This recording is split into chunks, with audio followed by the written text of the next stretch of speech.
Oke, baik teman-teman, saya ulangi kembali ya. Aduh, ini kenapa ya? Oke.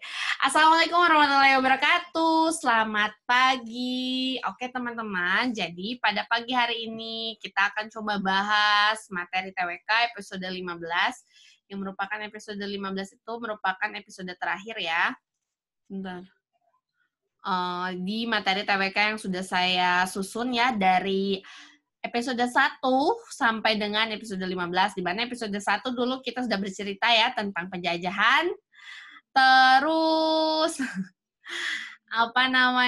setelah penjajahan kita berusaha untuk merdeka, ada Pancasila, Undang-Undang, Revolusi Indonesia, Perjanjian, terus banyak lagi ya, masa-masa demokrasi, ada demokrasi liberal, demokrasi konstitusi dulu ya, setelah itu demokrasi liberal, setelah itu orde lama atau parlementer, habis itu orde baru, habis itu reformasi. Nah, reformasi ini kan sampai saat ini ya, sampai masa Presiden Bapak Bapak Insinyur Joko Widodo. Oke, Kak Medi Kurniawan, Raisen, atau ada yang mau ditanyakan dulu, silakan Kak Medi. Kak Julius, iya, Kak Julius. Oke, mungkin kepencet ya. Oke, baik teman-teman, langsung saja sebelum kita mulai sharing pada hari ini, alangkah baiknya jika kita awali dengan doa ya. Berdoa menurut agama dan kepercayaan masing-masing, berdoa dipersilakan.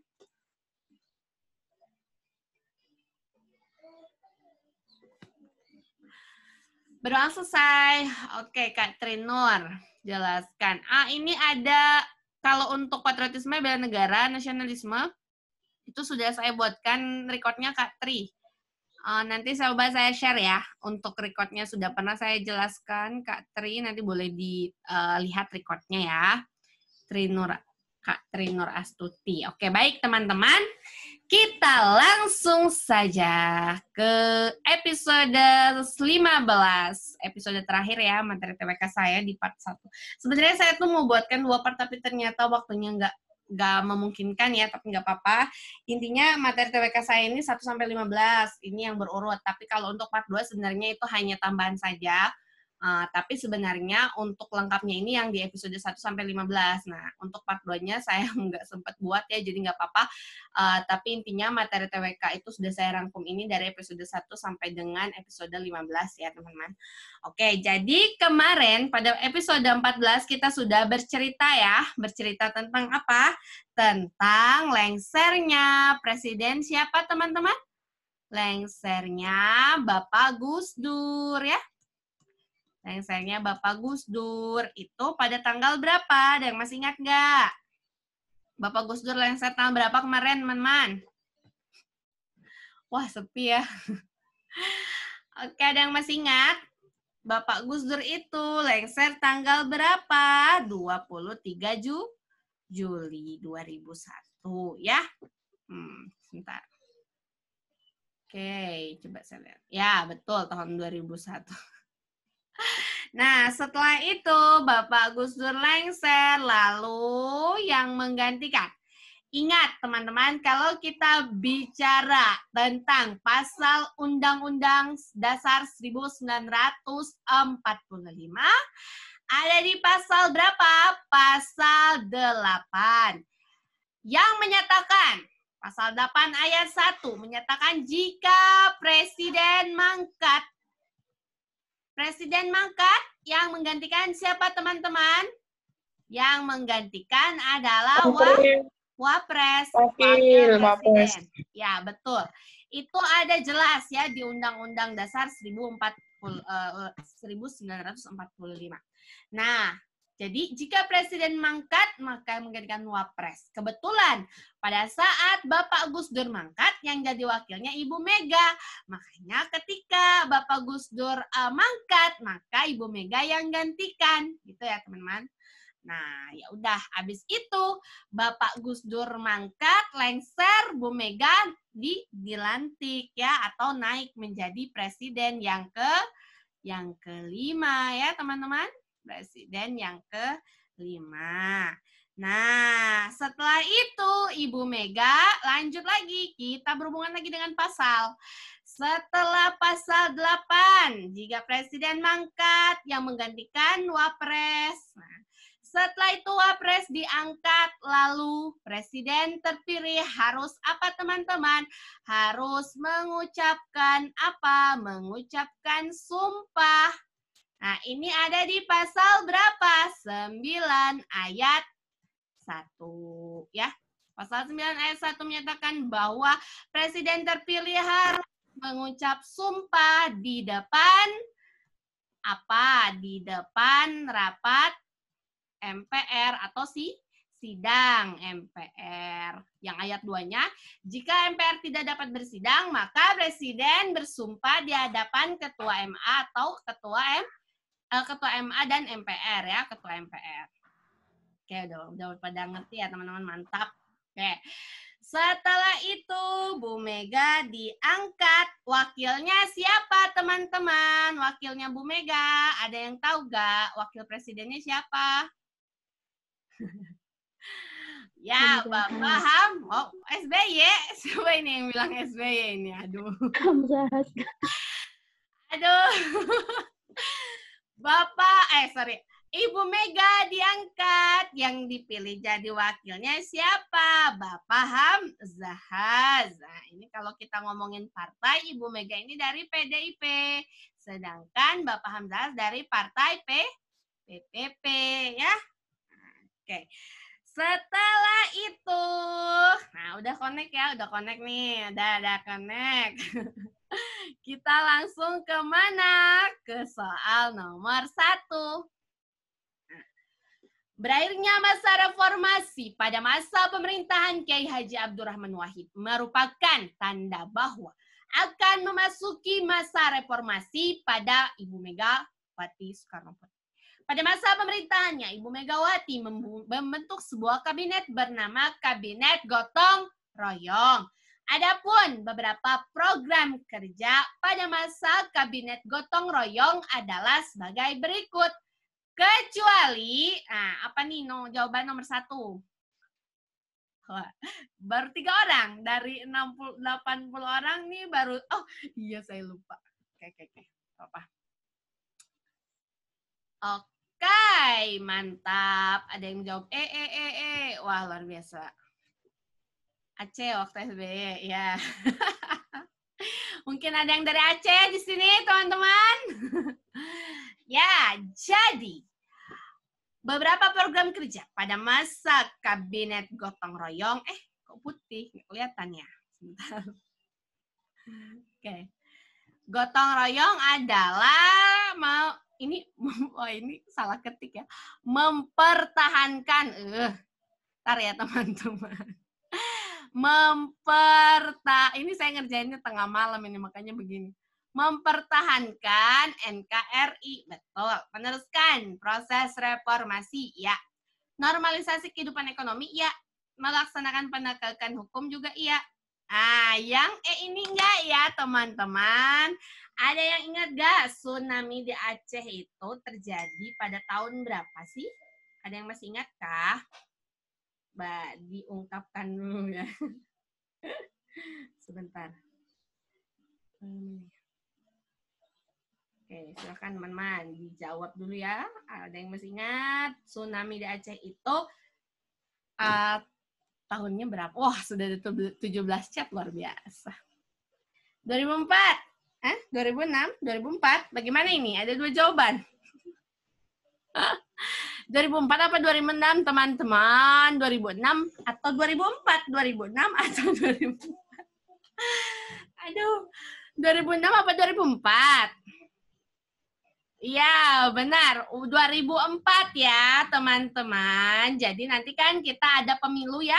Pemilu pertama, di mana pemilu pertama dilangsungkan, dipilih oleh rakyat secara langsung.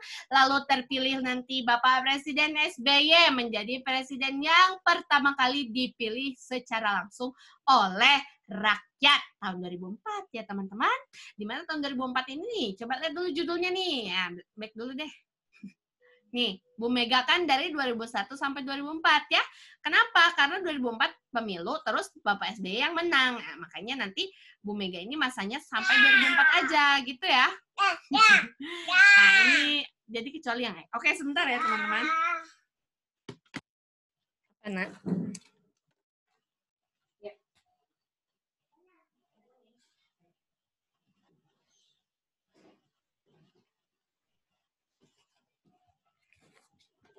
Oke, sebentar ya.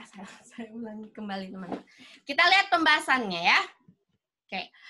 Nah, jadi yang kecuali itu adalah menangani bencana tsunami di Aceh. Setelah saat dilantik menjadi presiden, kemudian Ibu Megawati Soekarno Putri membentuk kabinet yang diberi nama Kabinet Gotong Royong. Kabinet ini dibentuk tanggal 10 Agustus 2001. Adapun program Kabinet Gotong Royong adalah sebagai berikut. Wah, ini juga nih. Salah ketik ya, mempertahankan. R-nya ya. Mempertahankan NKRI, meneruskan proses reformasi, normalisasi kehidupan ekonomi, penegakan hukum, politik luar negeri, dan mempersiapkan penyelenggaraan pemilu. Nih, hasilnya dari program kerja ini berhasil melakukan atau menyelenggarakan pemilu ya tahun 2004. Di mana pemilu ini teman-teman itu ada di pasal berapa? 22E tentang pemilu ya, khusus tentang pemilu ya. Nah, ini sebentar kalau tidak salah ini ini benar, foto cacing gondok. Bentar ya. Ratai. Di air kayaknya mungkin sama. Biar suara-suara manjanya nggak ada. Oke. Gitu ya. Oke. Ya, 22E. Oke. Lanjut. Nah, peta konsep masa pemerintahan era Presiden Ibu Megawati. Yang pertama, Bapak Kiai Haji Abdurrahman Wahid lengser 23 Juli 2001. Digantikan oleh Ibu Mega, dilantik juga ya. Nah, ini berarti terpilih diangkat. Karena otomatis ya, berdasarkan, ingat-ingat lagi biar nggak lupa, pasal 8 ayat 1 UUD 1945. Ketika presiden mangkat, yang gantikan wakil. Jika presiden dan jika wakil mangkat, maka harus diganti wakilnya atas usul presiden ya, paling lambat 60 hari. Setelah itu yang ketiga, ayat 3-nya, jika presiden dan wakil mangkat, yang menggantikan adalah Mendagri, Menhan, dan Menlu secara bersama-sama. Begitu ya. Nah, untuk wakil presidennya adalah Bapak Hamzahas. Nah, ini kan Ibu Mega ini dari PDIP. Wah, ini pas banget ya. Merah kan ya. Terus hijau. Ini partainya PPP ya, teman-teman. Nah, setelah itu dibentuklah Kabinet Gotong Royong. Kalau coba saya melawan lupa dulu ya, teman-teman. Coba masih ingat nggak? Kabinetnya Bapak Soeharto, kabinet apa teman-teman? Masa Orde Baru. Ada yang masih ingat nggak? Kabinetnya Bapak Soeharto. Ini jangan sampai lupa ya. Nah, kita udah belajar ya di tempo hari. Bapak Soeharto yang paling terkenal. Demokrasi. Kabinetnya. Kabinetnya. Ayo. Wah, ini lupa ya teman-teman sepertinya ya. Waduh. Waduh, ini udah lupa ya, baru kemarin. Teman-teman, kabinetnya Bapak Soeharto itu Orde Baru ya. Ingat. Nah, jembatan yang ada di Palembang, jembatan apa? Ampera ya, teman-teman. Gimana ini? Waduh. Aduh, saya sudah sharing kemarin episode berapa ya Bapak Soeharto ini? Episode 12 kalau tidak salah, apa 13. Masih hangat teman-teman ya, jangan dilupakan. Ampera ini amanat penderitaan rakyat. Nah, coba satu lagi deh. Presiden B.J. Habibie, kabinet apa? Baru dengar kali ya, waduh. Bapak Habibie kabinet apa? Nah, pokoknya Bapak Habibie itu yang ada reformasinya ya.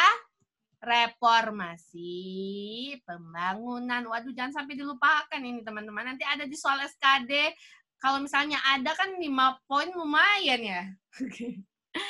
Kalau Bapak Gus Dur, jangan lupa nih Bapak Gus Dur baru kemarin. Ya, betul.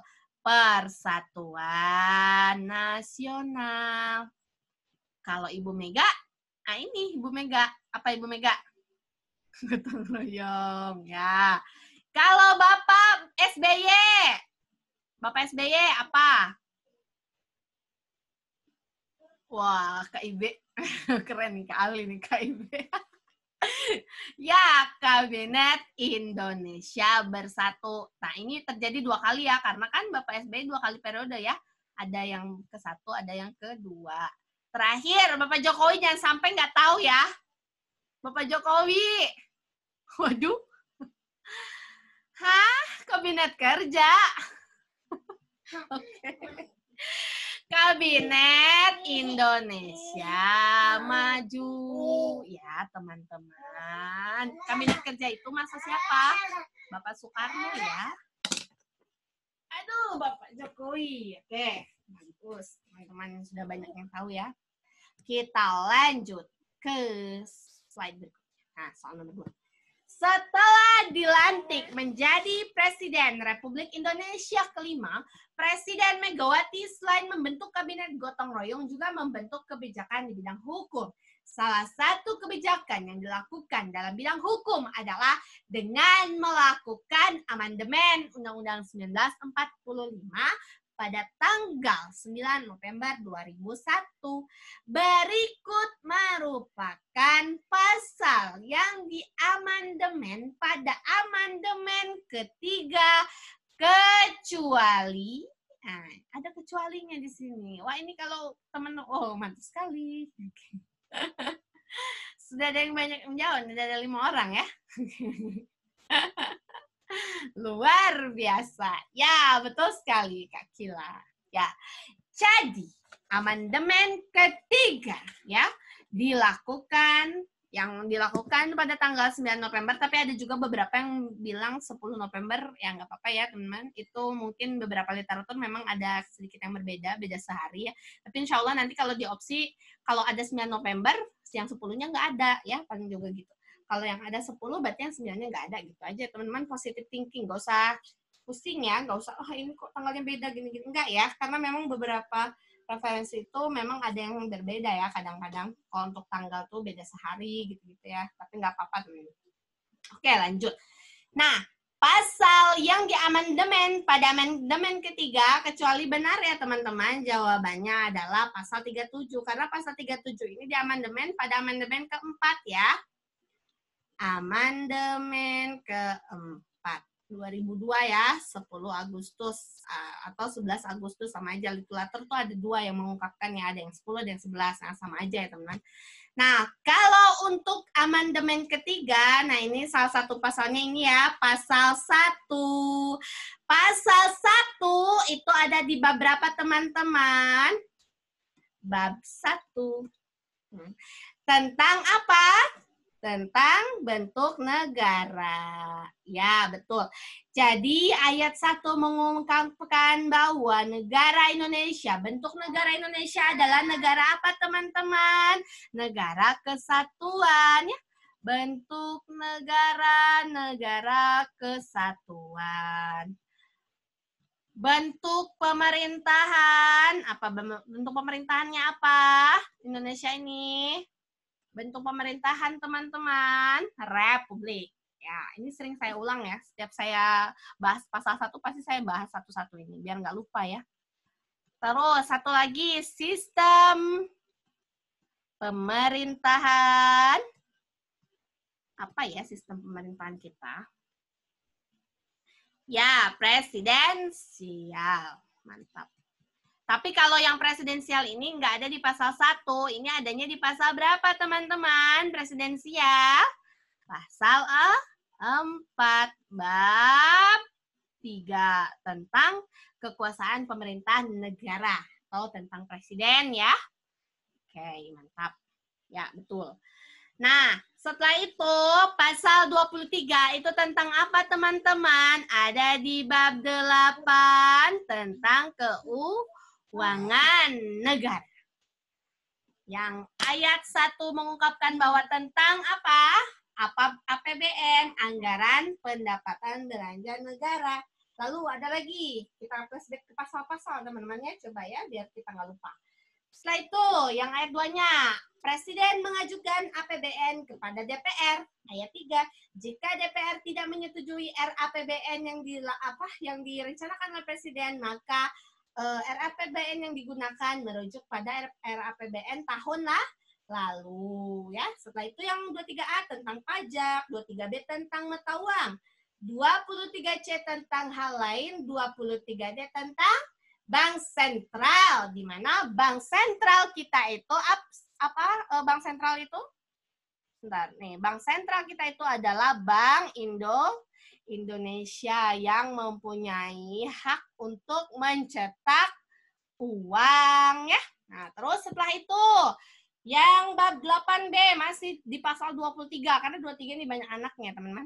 Ada 23 tentang BPK ya. Mungkin teman-teman yang ngelamar di BPK nih harus tahu ya.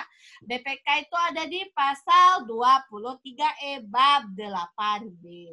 Ya, BPK itu nanti melakukan pertanggungjawaban keuangan negara, melaporkan kepada DPR, DPD dan DPRD untuk ditindak lanjut. Lalu ketua BPK dipilih dari anggotanya. Lalu dengan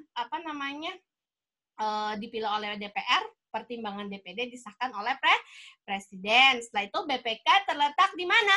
Ibu kota negara, ya, dengan di beberapa perwakilan. Oke, amin Kak Devi. Oke. Harus ngelotok ya yang ngelamar BPK nih. Pasal 23E, F, G itu tentang BPK. Oke.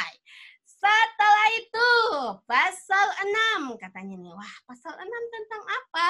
Tentang syarat menjadi presiden ya teman-teman ya kalau tidak salah. Pasal 6, ya kan? Tentang presiden itu harus WNI gitu-gitu ya. Iya, betul. Harus WNI, tidak pernah mengkhianati negara dan sebagainya. Setelah itu pasal 24 itu ada di bab 9 kalau tidak salah tentang kekuasaan kehakiman ya. Nah, dan ini terdiri dari MA, ada MK, terus juga ada KY. Ini 24A, MA, KY 24B, MK-nya 24C, ABC gitu ya. Oke, kita lihat pembahasannya. Perubahan ketiga atau amandemen ketiga UUD Negara Republik Indonesia 1945 adalah perubahan ketiga. Sebagai hasil sidang tahunan Majelis Permusyawaratan Rakyat tanggal 1 sampai 9 November 2001. Adapun pasal-pasal yang diamandemen pada amandemen ketiga yaitu adalah 136, 78, 11, 17, 22, 23, dan 24. Nih kalau saya jembatan keledainya gini ya teman-teman. Satganam, Jupan, Las Jolas, Duda, Duga, Dupat. Ya. Nah ini ketika amandemen ini dilaksanakan maka tuntutan reformasi mulai terrealisasi. Gitu ya teman-teman. Oke lanjut. Nah, peta konsep kebijakan di bidang hukum masa reformasi Ibu Megawati ya. Yang pertama, amandemen. Tadi kita sudah cerita ya, ada amandemen ketiga ya. Terus, kekuasaan kehakiman menjadi kekuasaan yang independen. Maksudnya independen itu apa teman-teman? Dia itu bebas ya, jadi tanpa dipengaruhi oleh lembaga lain gitu ya. Jadi kayak seperti mandiri gitu ya teman-teman. Nah, terus ada KPK, terus ada Mahkamah Konstitusi. Setelah itu mengeluarkan Undang-Undang Pers dan Undang-Undang Penyiaran. Nah, kalau KPK ini, kalau kita kaitkan dengan pasalnya pembentukan KPK ya, itu ada di Undang-Undang nomor berapa teman-teman? 30 tahun 2002. Sebenarnya untuk KPK ini banyak dibahas di kisi-kisi Kemenpan RB di bab integritas ya. Biasanya integritas tuh ngomongin KPK gitu ya. Jadi kan untuk integritas itu kan ada tentang Undang-Undang Tipikor ya. Nah, ini yang sering muncul nih teman-teman di soal tryout itu kan ada Undang-Undang nomor berapa teman-teman? 31 ya. 31 tahun 1999. Nah, kalau tidak salah ya, tentang tipikor, tindak pidana korupsi dan sebagainya. Terus diganti, diperbarui menjadi Undang-Undang Nomor 20 ya, tahun 2001 kalau tidak salah. Ini koreksi ya jika saya salah. Setelah itu muncul lagi Undang-Undang Nomor 28 tahun 1999 tentang negara bebas korupsi ya. Terus satu lagi adalah undang-undang ini yang KPK ini nomor 30 tahun 2002 tentang Komisi Pemberantasan KPK ini. Komisi Pemberantasan Korupsi. Nah, gini ya.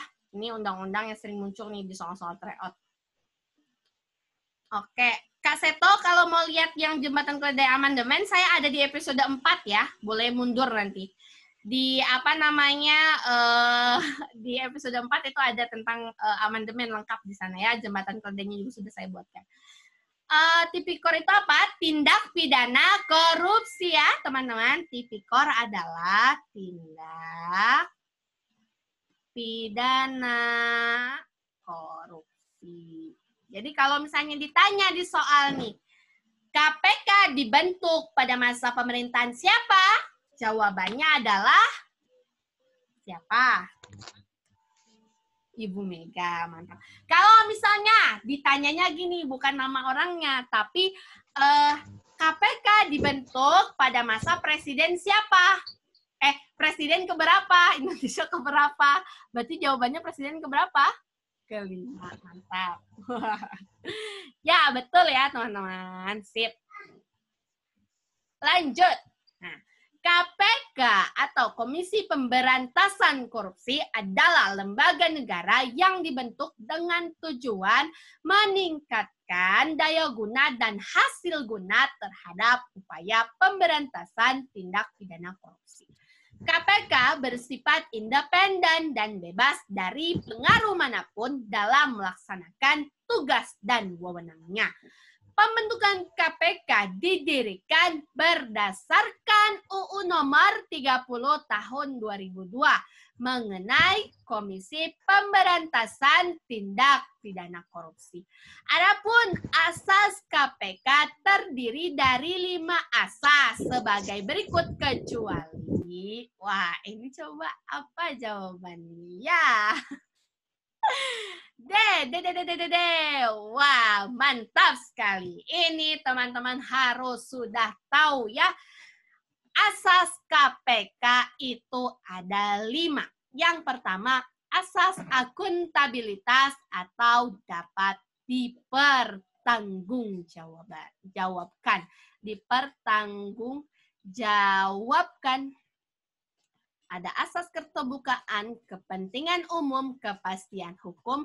Satu lagi, proporsionalitas. Nah, ini asas mandiri ini bukan merupakan asas KPK karena kecuali jawabannya yang D, gitu ya. Nah, coba kalau kita bahas nilai-nilai integritas itu ada 9 nilai integritas ya. Ada nilai, ini saya flashback aja, saya yakin teman-teman udah pada tahu ya.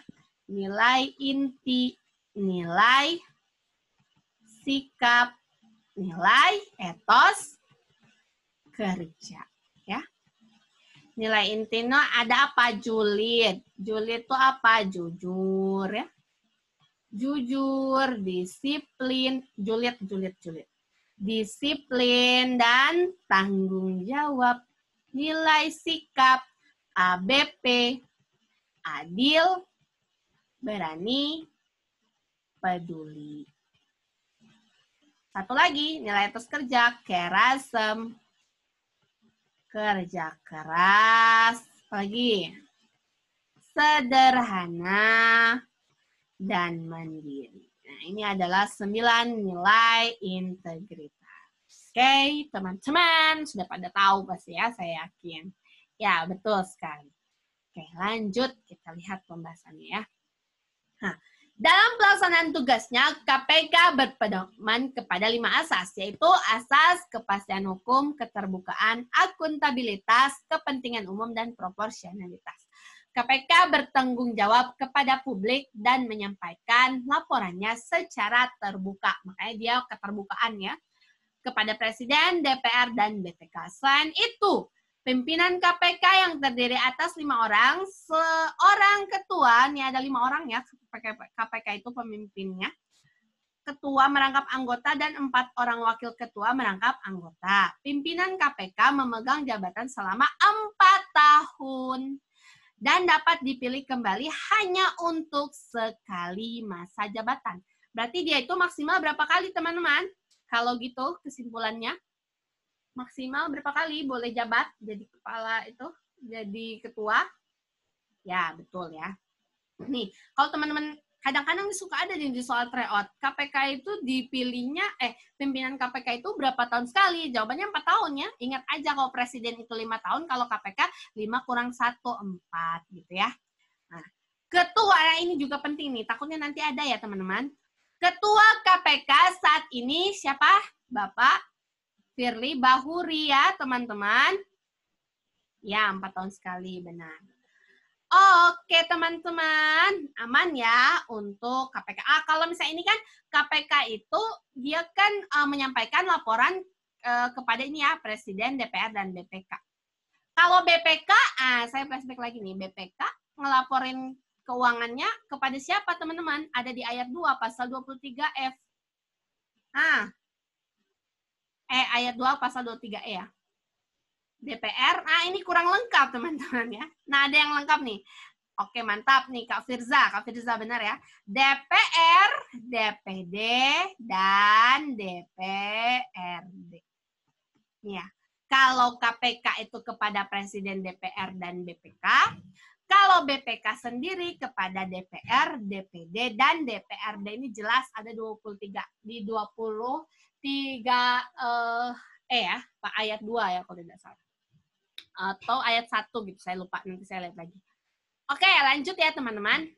Nah, salah satu peristiwa penting pada masa pemerintahan Ibu Megawati di era reformasi adalah mengenai perebutan Pulau Ligitan dan Sipadan dengan Malaysia. Sebenarnya perebutan Pulau Ligitan dan Sipadan ini sudah terjadi sejak 1997.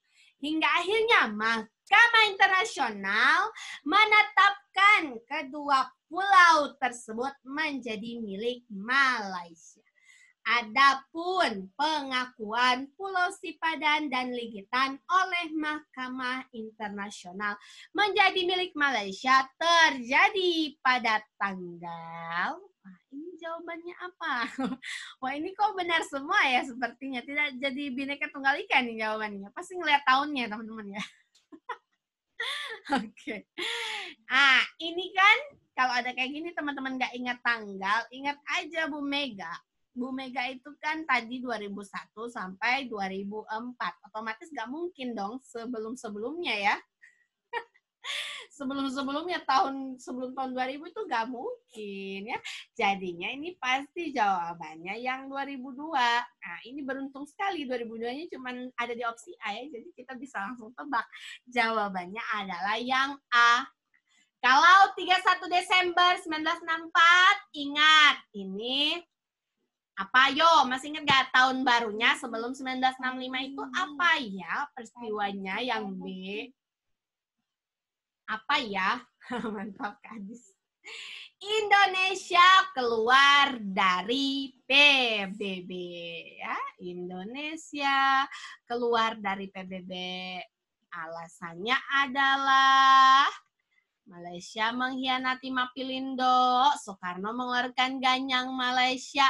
Setelah itu Malaysia malah dijadikan anggota Dewan Keamanan Tidak Tetap. Jadinya Indonesia keluar saja dari PBB ya, karena ada pernyataan seperti itu ya. Nah, terus yang C, 27 Desember 1949. Nah, jangan sampai nggak tahu nih. Nomor C nih. Oh, mantap. KMB, betul. Nah, ini pengesahannya KMB ya, konferensi meja bundar, di mana KMB ini sangat alot sekali ya teman-teman kalau kita ingat-ingat dari flashback materi lalu, dari 23 Agustus bayangkan sampai 2 November kalau tidak salah, 1949, dan baru disahkan 27 Desember 1949. Itu juga masih ada isinya yang memang tidak dibebas-bebaskan ya, yaitu apa? Irian Barat. Irian Barat kita tidak juga dibebaskan. Seharusnya 1 tahun setelah KMB ini kan Irian Barat dibebaskan. Tapi Irian Barat itu baru dibebaskan setelah apa?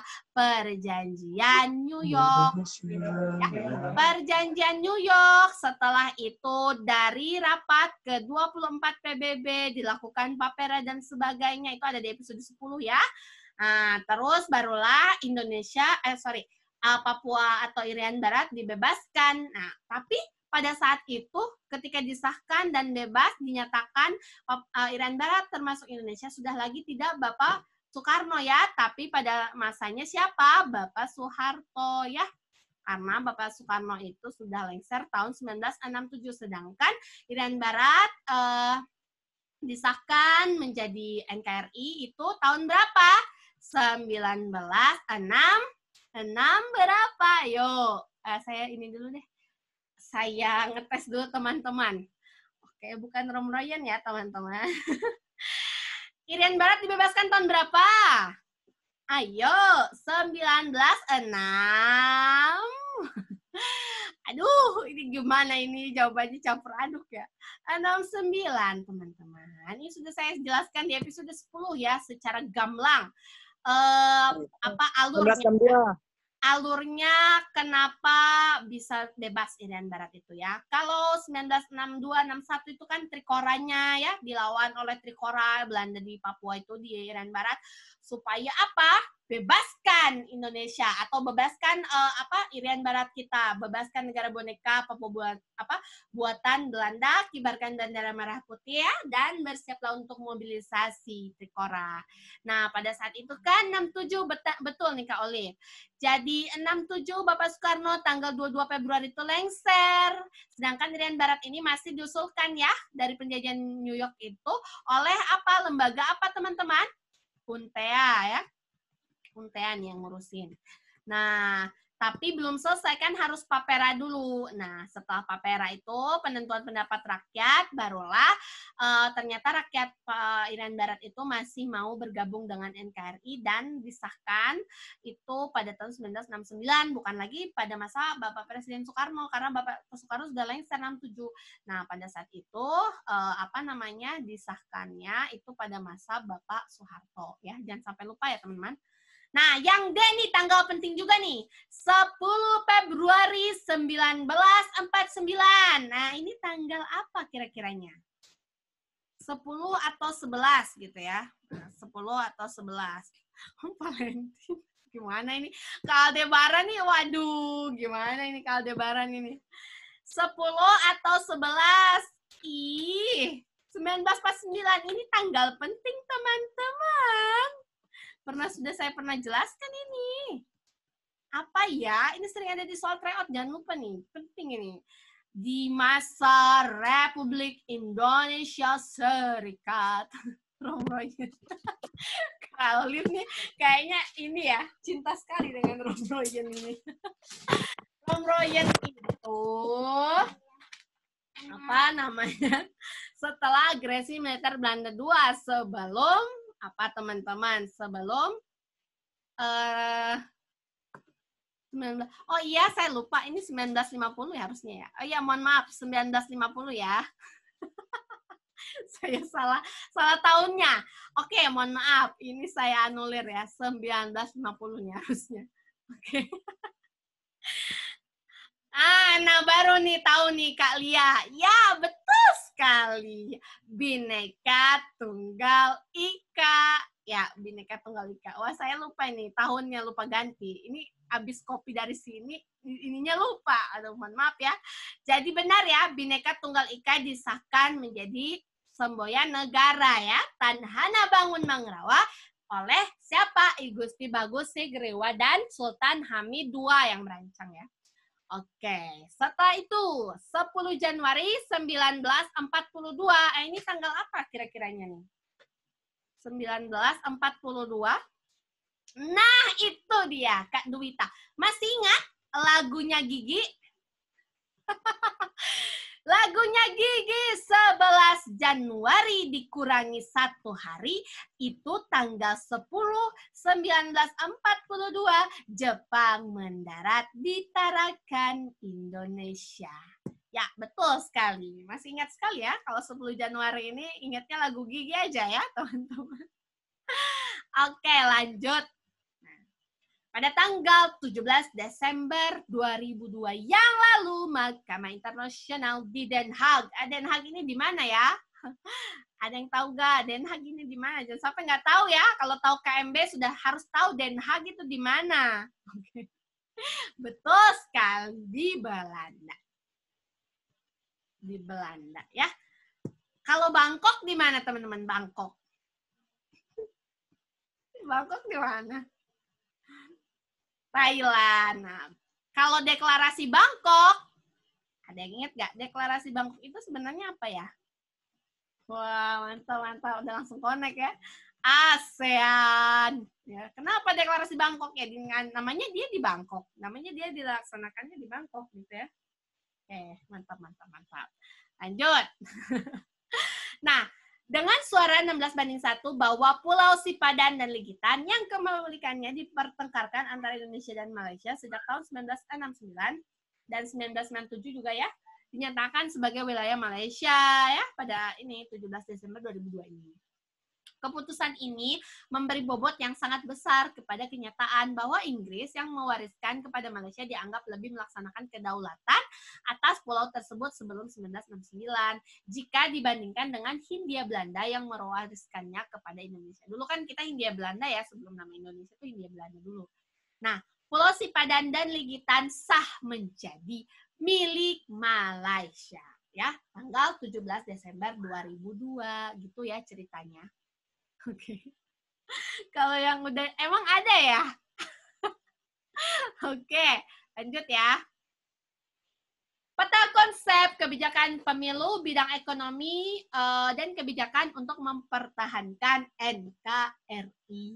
Nah, ini pemilu akan segera dilaksanakan ya. Ini dengan kebijakan dari Bu Mega itu mengeluarkan Undang-Undang Nomor 12 kalau tidak salah tahun 2003 ya, tentang pemilu. Nah, kalau misalnya setelah pemilu, terus ada undang-undangnya juga, terus setelah itu nanti akan segera dilaksanakan ya pemilu tadi yang untuk dipilih oleh rakyat. Setelah itu ada juga nih kebijakan di bidang ekonomi yang paling terkenal itu ya teman-teman. Nah, sebelum saya bicara ke paling terkenal, saya coba sharingkan dulu. Jadi kebijakan di bidang ekonomi pada masa Ibu Mega itu adalah mengatasi apa? Mengatasi utang piutang Indonesia itu di mana ke IMF ya diajukan atau kerjasamanya ke IMF. Nah, untuk hutang-hutang nih ke IMF kerjasamanya. Ini kalau tidak salah 12 April 2002 ya kalau tidak salah. Nah setelah itu yang kedua ya, yang kedua itu yang paling terkenal ya teman-teman melakukan, nah mungkin teman-teman ingat ya, yang paling kontroversial ya, terkenal banget nih, melakukan privatisasi BUMN. Ada yang ingat perusahaan BUMN yang dijual oleh Bu Mega untuk menutup hutang Indonesia? Ada yang tahu nggak ya? Indosat, oh mantap banget ya.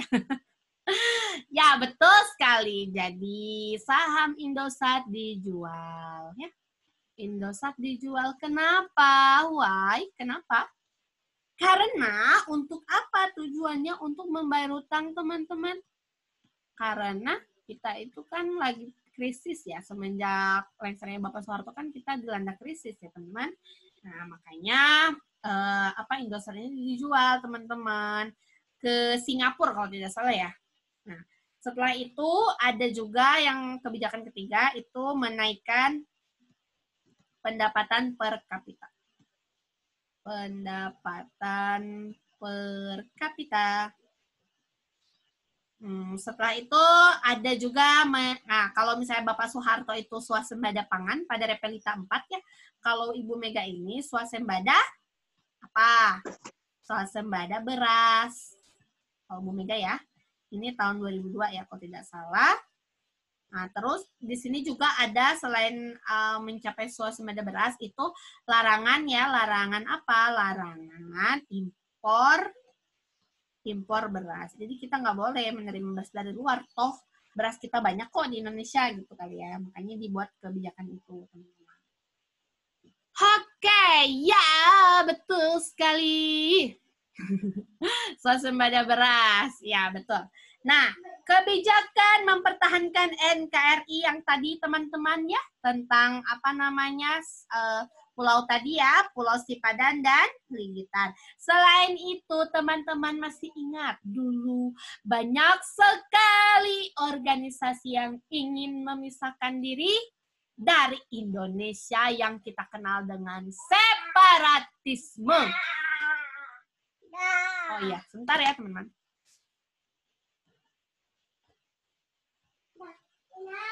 Sebentar ya.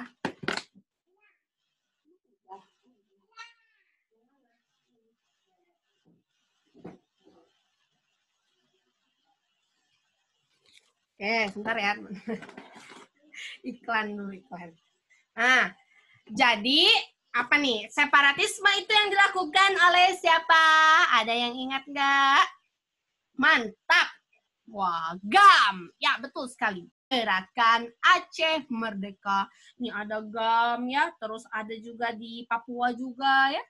Kenapa mereka itu ingin memisahkan? Nah, itu kan mungkin apa namanya pada saat itu kalau saya baca di buku sejarah ya, kalau Aceh terus Papua kenapa mereka ingin memisahkan? Karena mereka itu apa ya, menganggap kan sumber daya alam mereka kan melimpah ya. Sumber daya mereka melimpah, tapi apa namanya distribusi pendapatan hasil sumber daya alam mereka itu tidak adil, malah lebih banyak ke pemerintahan. Makanya dianggap pembangunan itu tidak merata. Makanya kenapa mereka ingin memisahkan diri? Karena mereka menganggap bahwa daerah mereka, wah, saya kaya nih, kaya sumber daya alam.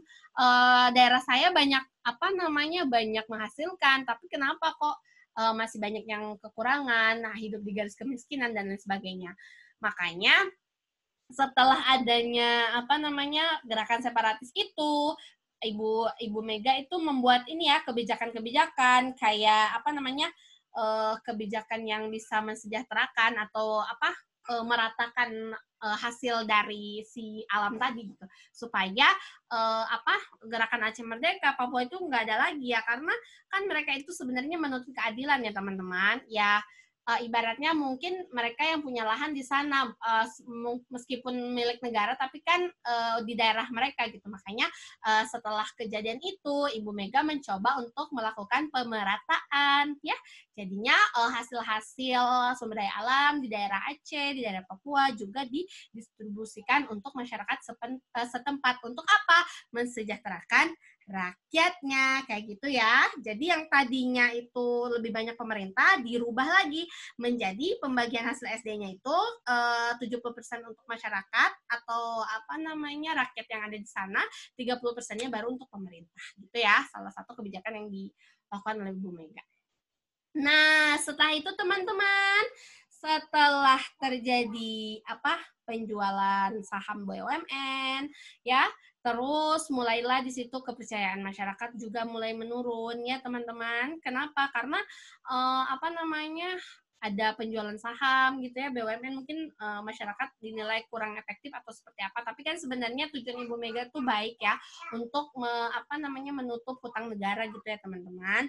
Nah, selain itu juga pada tahun 2002 sampai 2003 itu pencapaian di bidang ekonomi itu mulai menurun ya. Terus juga Bu Mega salah satu langkah yang dilakukan adalah menaikkan harga ya di sini tuh ya. Kenapa sih jadi menurun? Karena menaikkan harga apa teman-teman? BBM, terus harga listrik naik, pajak juga naik. Nah, makanya kepercayaan masyarakat tuh mulai menurun seperti itu ya. Oke, lanjut. Setelah kurang lebih 3 tahun menjabat sebagai Presiden kelima Negara Republik Indonesia, akhirnya tiba saatnya pemilihan umum sebagai wujud realisasi reformasi yang dilakukan oleh rakyat akan segera terlaksana. Pemilihan umum pertama di mana rakyat akan memilih langsung anggota legislatif presiden maupun wakil presiden, dan ini merupakan realisasi dari pasal 22E tentang pemilu. Pemilu pertama dilaksanakan pada tanggal ini, maksudnya bukan pemilu pertama sejak Indonesia merdeka ya, pemilu pertama pada masa reformasi yang dilakukan oleh rakyat ya. Tanggal 5 April 2004 putaran 1 dan 5 Juli 2004 putaran kedua.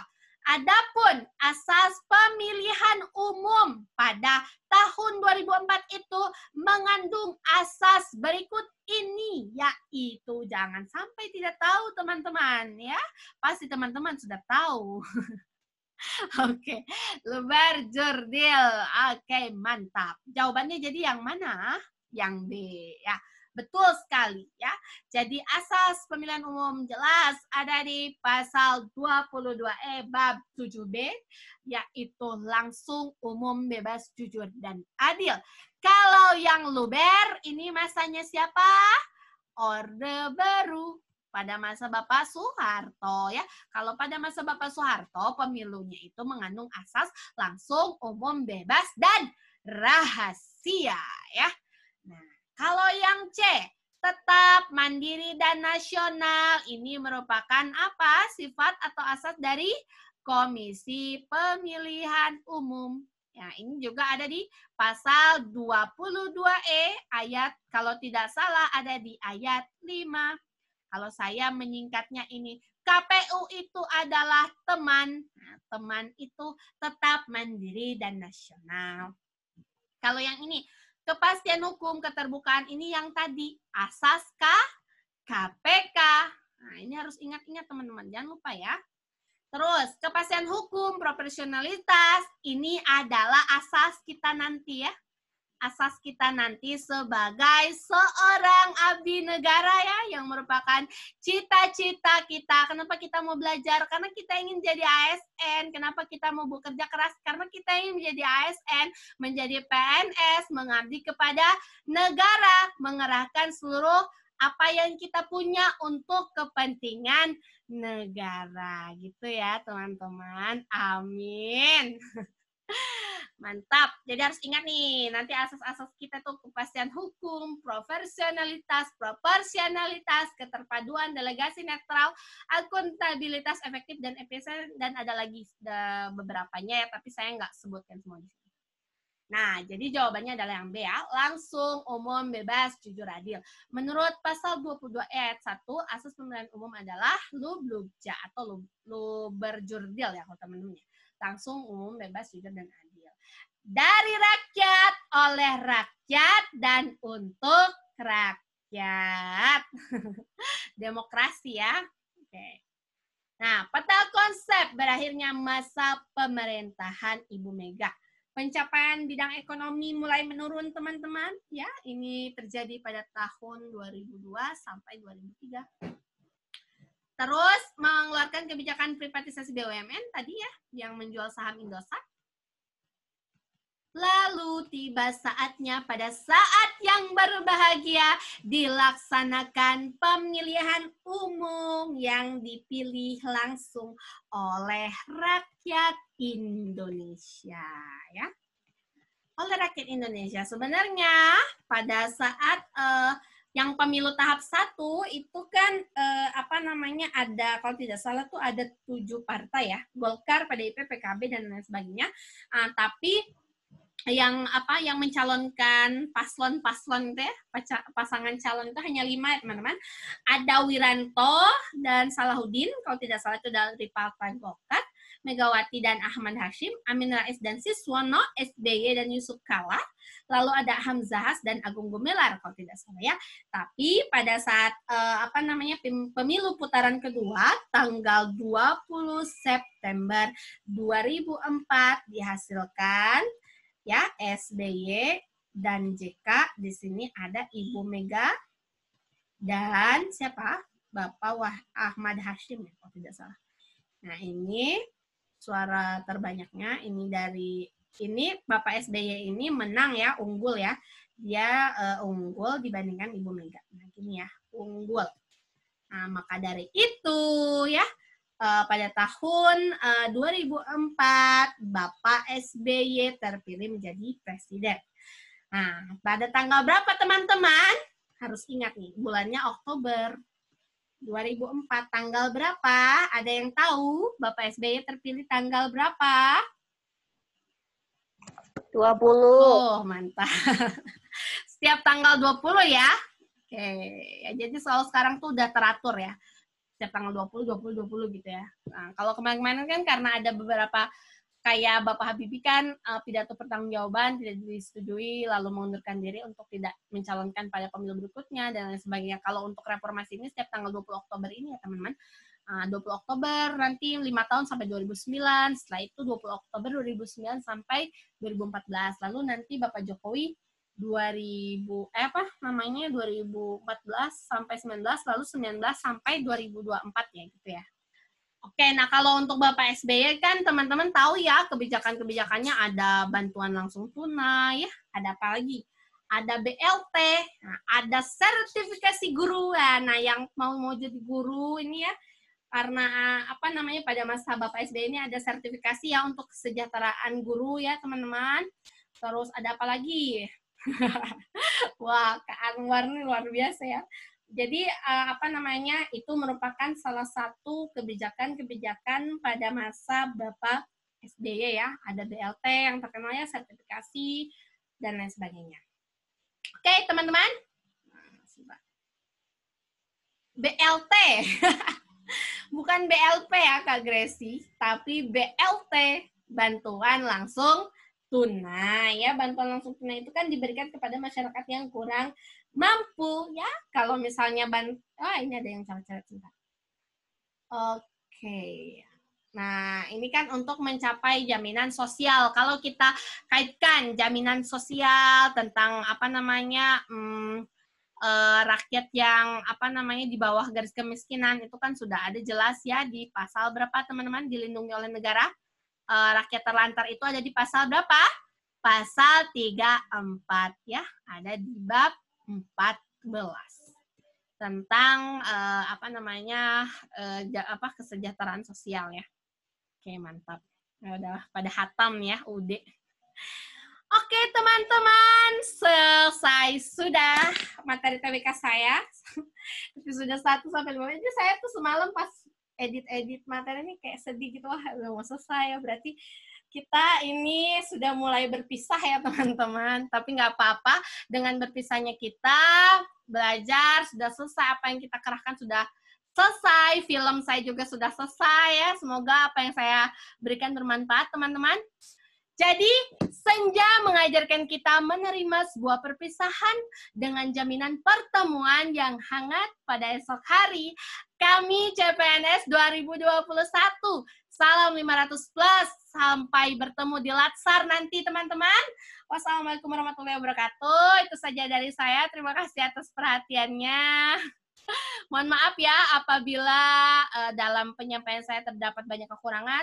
Semoga apa yang saya sharingkan bermanfaat teman-teman. Terima kasih yang selalu setia ya menemani saya di Zoom. Terima kasih banyak pokoknya. Mohon doanya, doa juga untuk kita semua. Semoga kita dimudahkan ya nanti ketika mengerjakan tes, lulus dengan nilai tertinggi ya. Harus jadi nilai tertinggi ya teman-teman supaya kita bisa lulus ya SKD, SKB juga sampai pemberkasan. Oke, sebelum kita akhiri, alangkah baiknya jika kita akhiri dengan doa ya. Berdoa menurut agama dan kepercayaan masing-masing. Berdoa dipersilakan.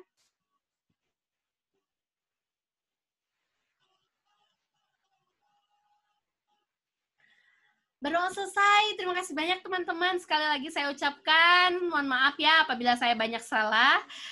Mohon doanya dan doa juga untuk kita semua. Semoga kita lulus. Wassalamualaikum warahmatullahi wabarakatuh. Saya Santi Rusmayanti. Salam 500 plus dan sayang teman-teman semua.